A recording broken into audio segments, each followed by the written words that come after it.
Hi, Samantha here. This is my first YouTube live, which is funny because my kids asked me the other day, "How many YouTube subscribers do you have, Mom?" I don't have YouTube subscribers. I have an email list. My name is Samantha Kierkegaard Wilson. It used to be Amanda Maya Haywood. Over the world, feeding themselves with love. Currently, a lot of mothers because I did an online show about parenting where I was really honest and transparent about how angry I get. So I a lot of moms all over from Australia, and they've been writing to me what they want help with. I hope you hear me. It's a little windy out here.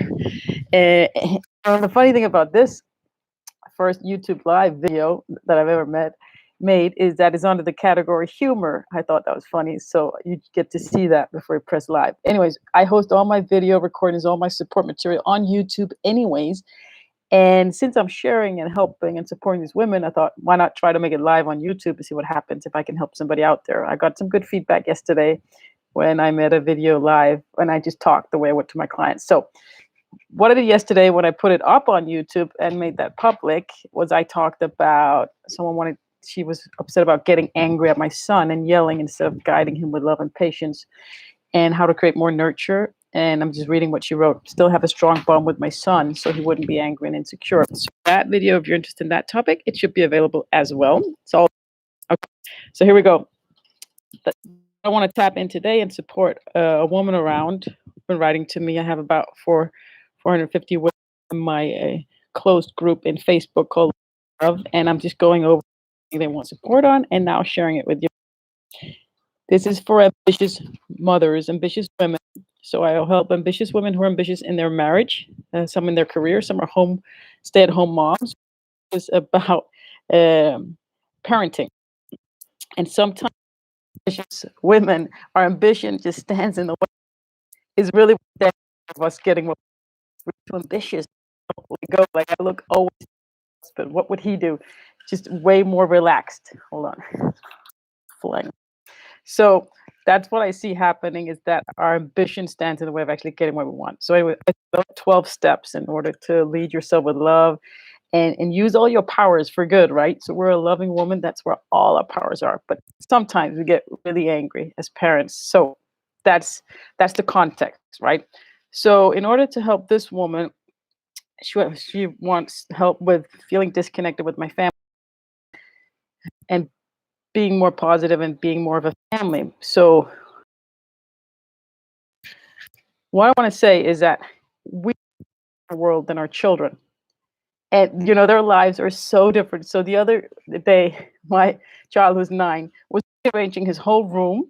And whenever he does something or he's cooking in the kitchen, I gotta butt out. And that's the hardest thing. I just stay away because as soon as I see it, I'll start meddling and saying something. So in order to connect with your kids, forget about yourself. Practice. It's very, very hard.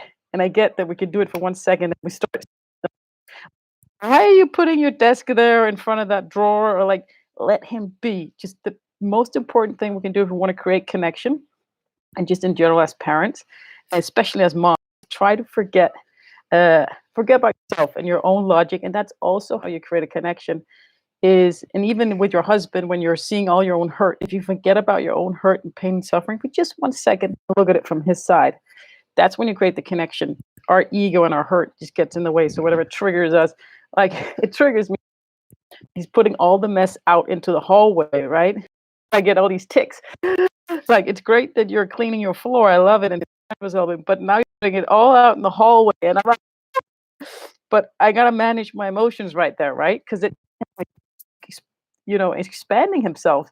And as moms, number one thing we do is we over their boundaries and knowing better. It's not about we know. It's not about like it should or be. It's not about what our kids should or shouldn't do. It's never about that. That's what we think about because we think we have to control them and manage them and guide them in the right direction. Manage yourself.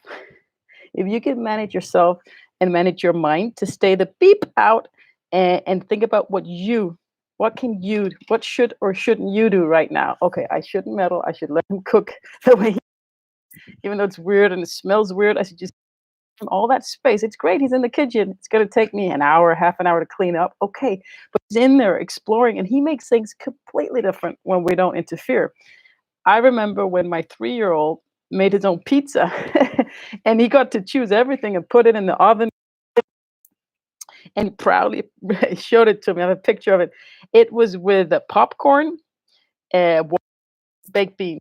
It actually tasted okay. It tasted good. So my point is that our kids do something completely different and by themselves if we don't interfere. I remember once, I think he wasn't very old either, maybe 2 or 3. So he'd got up and gotten his own cereal, or actually it was oatmeal with the milk, and he put it in a big glass, like a, to make complete sense. We're sitting there eating it like that. Let them be them. Forget up. Don't think about what your kids. It goes for your husband too, should or shouldn't do. Because, like the number one thing when I coach women around their relationship with their husbands, and it can also apply to bosses and CEOs, is stay on your own turf. Don't think about what they should or shouldn't do. Think about what you can do right here, right now, without blaming, complaining, throwing a pity party, or shouting. If you could just think about that, doesn't matter what you do, like you fail your way forward to the life and love that you want. Fail and recommit. We fail many, many times. Like I cannot not say anything to my kid. Everything is poured out into the hallway, cleaning his room. But it's great. He's cleaning his room. How many boys at 9 years old get that idea? I don't know. I've never seen it before. So just stay away. Don't look at that mess. Just go out of the house, do something. Just be conscious that it's not about what your kids should or shouldn't do. It's about what you should or shouldn't do. What can you do? So to get connected, just forget about the mess around the house when you're with the kids. These Corona times, you can always clean up, right? And I get that it's stressful and you want to keep the stress down so you don't blow off. But you have more choices than you think. You can actually sit in the mess and just be there in the present moment with them. Just practice it. That's when you create a connection. They don't care about the things you care about. They don't care about the mess. Don't start telling that excuse for your bad behavior. So I always say it's not the crime, it's the cover up. And what I mean by that is I saw myself shouting at my kids, and it's the one thing I do not want to do. Then my brain goes, why did I do that? Why did I do that? And then I go to the excuses, the stories, and I think out loud. So I end up raising, shouting at them, doing bad behavior that stands in the way of connection, right? Which blaming, of course, also stands in the way of connection because I'm getting so and I'm like, why did I do that? I so like that's again when ambition comes in. A better loving mother because I know I'm a loving mother, but then I shout and then I go, oh, it's just because mommy's tired, or it's just because I'm the only one cleaning up. So I directly or indirectly blame them for me shouting. That's what happens. That's what I mean. It's not the crime, it's the cover up, it's the excuses and the stories. So don't make them, or when you do, be aware of them, admit, and move on. Mommy shouted, mommy shouldn't have. Don't stand the story. Don't stand, doesn't matter why you did it, it's gone, right? And the same way with your kids, if you want to connect with them, think about their world. It's so different than yours. They're in a completely different environment. They're sitting there playing. They care about different things. You know, candy for them is king. Or watching TV, that's like top of the pops, or being on the trampoline. They have a completely different world. They value different things, right? So forget about your own values. Forget about that you like routine and structure. That's good for them. I'm not saying that. I'm just saying they are in a completely different world than you. Forget about your own. Try to tap into theirs. I mean, we can only get a few percentage of their world some of the time. Like I remember when my now 7-year-old, he was 6 years old, he would pick up trash everywhere, and he thought like this can. It was completely flat. Someone had driven over it. It was both a beer can and a Coke can, and he took it up and he said, "Mom, it's shining." And we got home, we hung it on a tree or a thing or a branch, and he just picked up these things that to him were beautiful, like even a big brick once. I don't know what you call it, but carrying that, you're not taking. I ended up home putting it in his room because in his world he loves it, and he even once picked up this little tiny thing. I still have it. I should show it to you. It was a leaf, the strings of the leaf, and I just got to get into that second with him and sit on the pavement and look at that. And then I could see things from his perspective, like, wow, that is beautiful. And if I didn't have the presence or the the right mind at that point to just tap in and look at that, or if it was a plastic thing that I would like automatically I'll go, ew, that's trash, throw it away. But if you tap into their world and you get to really know and experience that, You actually get to practice listening to them, and they will tell you and guide you on everything in life. Be a good mom, but we just don't have the connection to listen because we stress ourselves out and stuff's going on. But just try once in a while to tap into that what it's like. And when they're doing something, picking something up or getting dirty, they don't care about getting dirty at all. Neither should you if you want to be in connection with them. They literally don't care. And they're right. It's just our minds, like laundry. Try to forget about that and see it from their perspective. That's how you connect, being genuinely curious about what is my children's world all about. This woman also wrote to me. So when you feel disconnected with your family, there are two things you can do. One is connect with yourself. I call it number 7. It's about getting your brain into alpha brainwave stage. I think it's 7.89 megahertz. It's a level like if you may picture the most beautiful thing you've seen, like Grand Canyon or something, and just peaceful moment. Picture that. How simple is it? Swimming in the ocean in cold water. That's what I do to create peace. And you actually make love in that moment. You create peace and love inside of you, and you produce it around you. You actually make love, so to speak.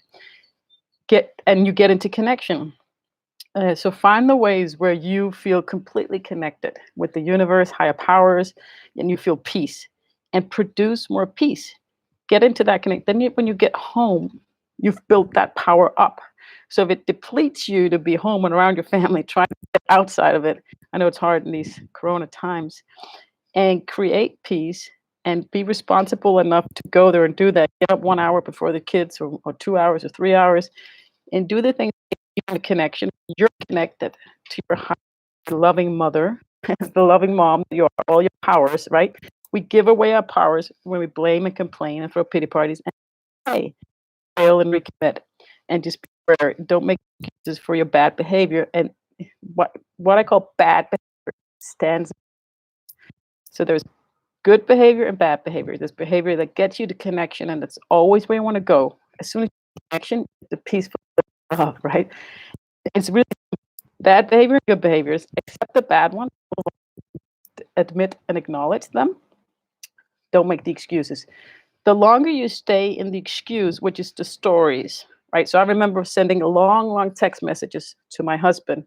And I will never forget when I realized every time I had a need to explain myself in long text messages, right? I was defending back, making excuses. Why you need to explain yourself. So this is couples. So I figured out is always because I by some kind of behavior, acting out of jealousy, and deep down I knew it, but consciously I didn't. So I had that need to explain myself. That's explanation. And 9 out of 10 times there are excuses for bad behavior, and bad behavior is anything that stands in the way of connection. Okay, so just redirect yourself, and that self-love and peace and connecting in yourself behavior gets you to connection because you're feeling already tapped into it. Things they gave you there. I say Namyo Horenge Kyo, and as soon as and the more I do that, the more I'm able to connect with my children. And of course, I get into it like these Corona times. You're with them 24/7, and they trigger you, and you're okay. Get action, and don't stay in the excuse. Don't defend your bad behavior. The like honesty, love, speed. The faster you're able to be honest, faster you get back to connection. That's what I'll say about feeling into your connection. Possible. Forget about how you be. Moms, we think we need to control things all the time. It's the exact as you let go of how you think things should be. Don't think what they should or shouldn't do.